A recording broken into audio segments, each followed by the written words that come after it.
กราบทักทายสบายดีเด้อพี่น้องเนาะทักทายสบายดีพ่อแม่พี่น้องฟังลาวและก็สวัสดีพ่อแม่พี่น้องฟังไทยกันเบิดสู่ขู่สู่คนเนาะพี่น้องเนาะก็คือมื้อนี้เนาะได้ยินทางน้องเบยเพิ่นว่าเมื่อคืนนี่พาผ้าเนาะพี่น้องเนาะเกิดบ่รู้ว่าเกิดอีหยังขึ้นเพิ่นว่าเนาะอยู่ดีๆหน้าฟ้าห้องบึ้มแล้วมันพาในเฮือนเพิ่นเห็นเมื่อคืนนี่เนาะพี่น้องเพิ่นเห็นว่ามันพานะพี่น้องบ่บัวกะ บ่อยากเสื้อไปได้ว่ามีแต่เฮาก็สิมาถามทางน้องเพิ่นว่ามันพาหรือบ่พี่น้องทางน้องเพิ่นกำลังมามันพาหรือบ่เบ้ยเบ้ยหลีบ่บ่หลีหรือบ่ตัวนี่ไสปาตกพี่น้องก่อนอื่นก็ทักทายสวัสดีก็น้องเพิ่นสบายดีเป็นอะไรอยู่ไสอันนี้ตัวนั้นนี่อะไรบ่อะไรปันโพสิเอาตัวไปก็ยังไม่ได้ตายเลย โอ้คืนนี้เพิ่นเอาผ้าพี่น้องที่สิพาของ ตัวซอกมันก็ไม่ได้เป็นแบบนั้นแล้ว เออเจ้าประเทศมันบ่สิพาบ่เนาะ ค่อยกระหน่งอยู่ในนี้เห็นจ่ามาวันเดียวแล้วก็ทก อะไรบ่เนาะมันแม่นบ่พุกมันคือลงมาเลยเถิงลงมันทอนเล็กตะปูจะลายอ่ะเถิง เพิ่นว่าผ่านมันตัวนี้ว่าแม่นบ่พี่น้องคิดว่า โอ้ยเมื่อคืนนี้ยังไม่ไหม้นึงนะเห็นหัดไผ่มันมาเลยพี่ มันเป็นกระโหลกติมันเห็นเด้อจากสิแม่นพี่น้องเพิ่นว่าอ่ะถึกเสาตัวนี้เนาะ เห็นว่าเล็กตะปูตะกี้เขาต้อเอาไว้แล้วนี่มันทอนเอาหมดเลย เหมาะเพิ่นว่าผ้าพี่น้องมันแม่นหรือบ่พี่น้องอ่ะบ่ว่าเนาะมันสิตกลงอยู่นี่เนาะแต่ว่าคิดว่าเนาะพี่น้องเนาะคิดว่ามันผ้านี่ค่อยว่ามันบ่ลงเนาะเพราะว่ากระแสไฟเนาะผ้ามันเป็นกระแสไฟพี่น้องมันจากกระตัวนั้นบ่เห็นบ่กระแสไฟเนี่ยมันสิตกคือกันกระสีอะเนาะพี่น้องเนาะกระแสตัวนั้น โอ้มีแล้วเรายังเคยเห็นมันพาเพื่อนคนของเราแล้วพูด พี่น้อง นั่นสักมันก็กำลังเลย บอกเจ้าเห็นเรียเราเนี่ยเจ้าบ่ได้ตั๋วป่ะ เห็นอะไรนี่แหละไปสิตัวแล้วค่อยก็นั่งอยู่ในบ้านค่อยนั่งนี่นะมันเห็นยึกว่าเดียวคือใครสอบเราค่อยจะตื่นหมด มันบอกพาผ่าเมื่อคืนนี้พี่น้องสาวตัวนี้เพิ่นไปพี่น้องมันแม่นรีบพี่น้องพี่น้องเนาะเพิ่นว่าผ่าเมื่อคืนมันแม่นรีบฟังพี่น้อง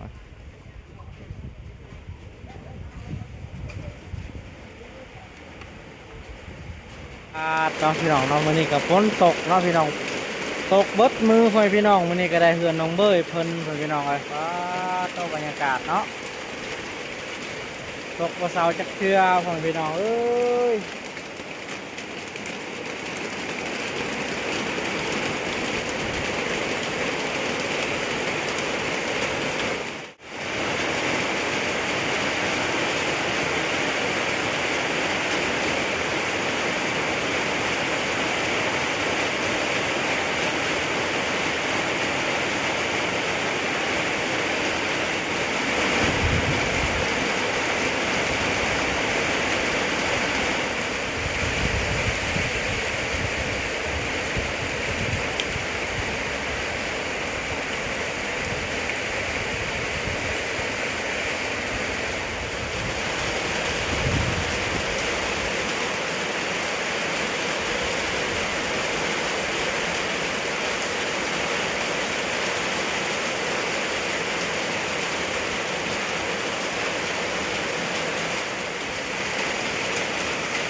เนาะก็คือ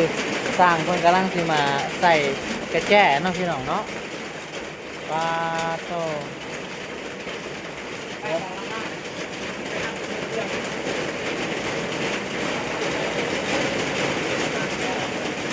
สิใช่อยู่ใช่หรอวะนี่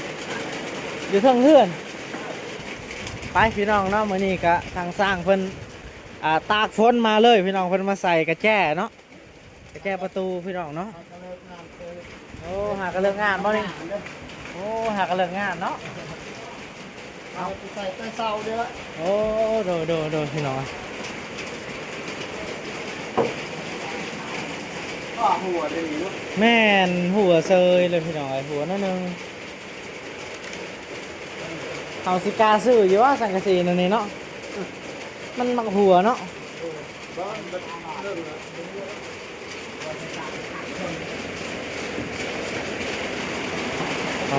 ทางสั่งทำงานลืมกระแจแล้วป่ะ เคยมีกระแจ ลืมทั้งลุ่มแล้วเนาะกระแจสั่งคนลืมกระแจแล้วพี่น้องเอ้ยให้สั่งคนลองเบิ้งของพี่น้องเอ้ยเยี่ยมกลึบ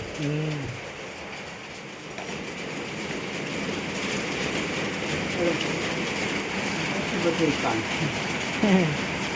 โอ้บ่ถึงเนาะเป็นไงตัวหน่อยวะเลยจังไง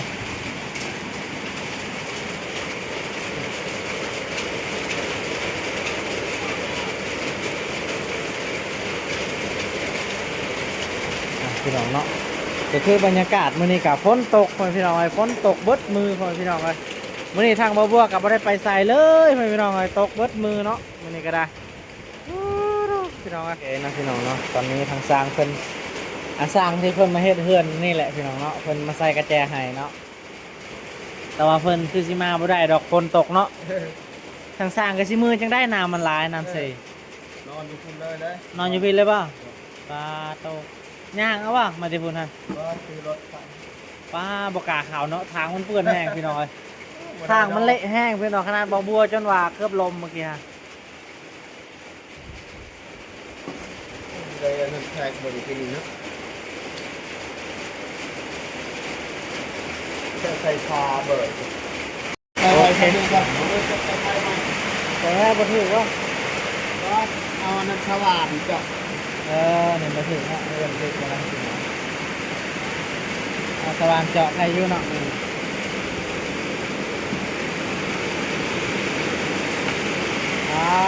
โตพี่น้องโอ้ฝนตัวเสาจักเถื่อเลยพี่น้องเอ้ยโตฝนตกหนักอะลีโอ้ยพี่น้องเอ้ยตกจาก2-3 ชั่วโมงนี่คิดว่าน้ำท่วมแน่นอนพี่น้องเอ้ยเนาะปาติโถพี่น้องเอ้ยตกแช่ตกวาเถอะเนาะพี่น้องเนาะ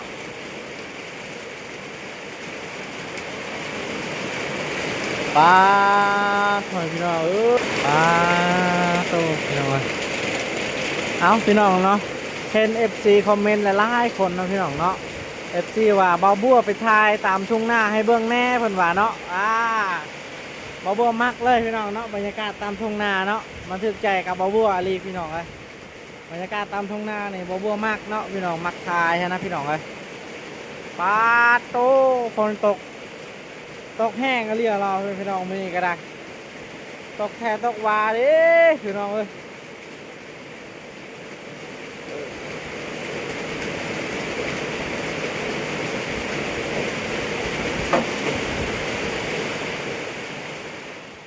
น้องเบยเห็นยังเนาะป้ากินข้าวบ่ กินข้าวตั้มหุง เป็นตำบักหุ่งเนาะ ไม่ตั้มแลนๆเลยหิวข้าวแห้ง โอ้เป็นตาแสบแท้เด้เปรี้ยวปากแท้ กินไหม เซินแสบยาหนองเพิ่นบ่อิ่มพี่น้องเอ้ยแสบบ่ใครตำให้ ลองกับมือตั้มเอง โอ้โด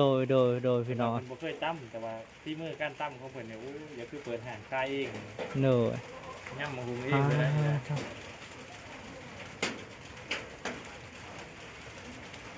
เพิ่นกำลังกินตำบักหุ่งเพิ่นพี่น้องเอ้ย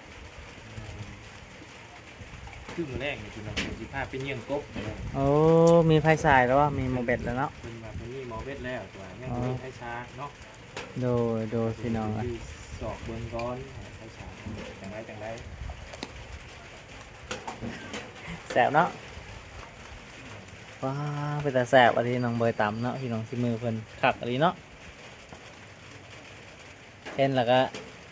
ไปตะกินอันนี้พี่น้องเอ้ย แมนหอมอยู่นั่น เนาะ ยังหอมเลย อืมจะเป็นหอมอะไรเดิ หอมดีพี่น้อง พี่น้องเอ้ยก็โอเคเนาะพี่น้องเนาะหลังจากที่เบาบัวก็ได้ลมทำข่าวกับน้องเบยเนาะพี่น้องเพิ่นกินตะบกหุงอยู่เนาะกะตอนนี้ก็เป็นเวลาอยู่6 โมงแรกเบาบัวก็มาทักทายทางน้องเบยเพิ่นเนาะมาอัปเดตให้พ่อแม่พี่น้อง FC เบิ่งเนาะพี่น้องเนาะเอาค่ะโอเคเนาะพี่น้องเนาะสำหรับคลิปนี้เบาบัวก็สิได้ปิดคลิปไว้เพียงสำนี้ก่อนพี่น้องเนาะก่อนอื่นก็อย่าลืมฝากกดไลค์กดติดตามให้เบาบัวในเด้อพี่น้องเอ้ย บ่บวกกับสิพาวๆในพ้นสิมาเลยพี่น้องเอ้ย